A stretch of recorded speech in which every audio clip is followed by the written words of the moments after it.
আল্লাহ কি দিন আইলো, ধর্ষণ করা নাকি গর্বের। পাটোয়ারি বলবেন না, এখন থেকে বলবেন গাঞ্জা পাটোয়ারি।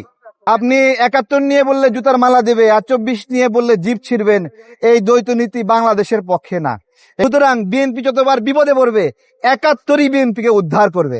71 শুধু বিএনপির মানে আওয়ামী লীগের রক্ষা কবচ না, 71 বিএনপির রক্ষা কবচ। এটাও যেন বিএনপি মনে রাখে। কিন্তু জামাত করতে পারে না, জামাত ভালোবাসে। এইরকম গুপ্তদের মধ্যে হলো একটা হলো ডক্টর ফজল কবির, ঠিক, হ্যাঁ, এবং তার বাবা, তার পরিবার, তারাও রাজাকারের উত্তরসূরি।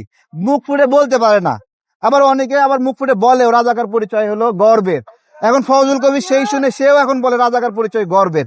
আল্লাহ কি দিন আইলো, ধর্ষণ করা নাকি গর্বের, তারপরে গণহত্যা করা নাকি গর্বের। এগুলো এখন শুনতে হচ্ছে। এটাই বাংলাদেশের একটা লজ্জা। আমি ওই দিন একজন অ্যাক্টিভিস্ট ভাই বলল 24 নিয়ে কিছু বললে জিভ ছিঁড়ে ফেলবে। তো 24 নিয়ে একটু পাশাপাশি, যারা 24 এবং 71 এক করেন, পাশাপাশি বলতেন যে 24 আর 71 নিয়ে বললে জিভ ছিঁড়ে ফেলবেন, তাহলে কত সুন্দর লাগতো, তাই না? আপনি 71 নিয়ে বললে জুতার মালা দেবে, আর 24 নিয়ে বললে জিভ ছিড়বেন। এই দ্বৈত নীতি বাংলাদেশের পক্ষে না। এগুলো অসম্মান হচ্ছে। এবং যারা 71কে কোন ঠাসা করছে, তাদেরকে বলি 71 কোন ঠাসা হবে না। এবং সাম্প্রতিক সময়ে যেটা হলো, দেখেন, জামাত 71কে ব্যাপক স্যাবোটেজ করেছে। এরপরে তারা হাত দিল কোথায়? বিএনপিকে স্যাবোটেজ করার জন্য।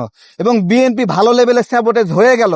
তখন বিএনপি রক্ষা পাইছে কিভাবে বলেন তো? সংসদে ওই আবার 71-এর চেতনার কথা বলেই আবার রক্ষা পাইছে। এটা কেউ বিশ্বাস করেন? সংসদে যদি 71-এর কথা না উঠতো, তাহলে জামাতের এই অসদাচরণ, বেদবি, উগ্র আচরণ থামতো না। সুতরাং বিএনপি যতবার বিপদে পড়বে, 71ই বিএনপিকে উদ্ধার করবে। 71 শুধু বিএনপির মানে আওয়ামী লীগের রক্ষা কবচ না, 71 বিএনপির রক্ষা কবচ। এটাও যেন বিএনপি মনে রাখে। পাটোয়ারি বলবেন না, এখন থেকে বলবেন গাঞ্জা পাটোয়ারি। যে বলে 71-এ বঙ্গবন্ধুর ভূমিকা ছিল না, এই ধরনের বেদবির কোনো মানে হয়? বঙ্গবন্ধুর ভূমিকা যদি না থাকে, তাহলে এখানে পাক বাহিনী আসলো কেন? 25 মার্চে গণহত্যা চালালো কেন? বলেন, এই গণহত্যা কেন চালালো?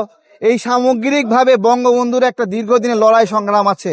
যে ব্যক্তি দেশের জন্য অনশন করতে করতে মৃত্যু শয্যায় ছিল, যে জেলে থাকতে থাকতে মানে যার প্রচারক হয়েছিল, সেই মানুষকে নিয়ে যারা ট্রোল করে, অপমান করে, আমারও ভুল আছে। আমিও মানে শেখ হাসিনার শাসন আমলে বঙ্গবন্ধু নিয়ে অনেক নেগেটিভ কথা বলেছি।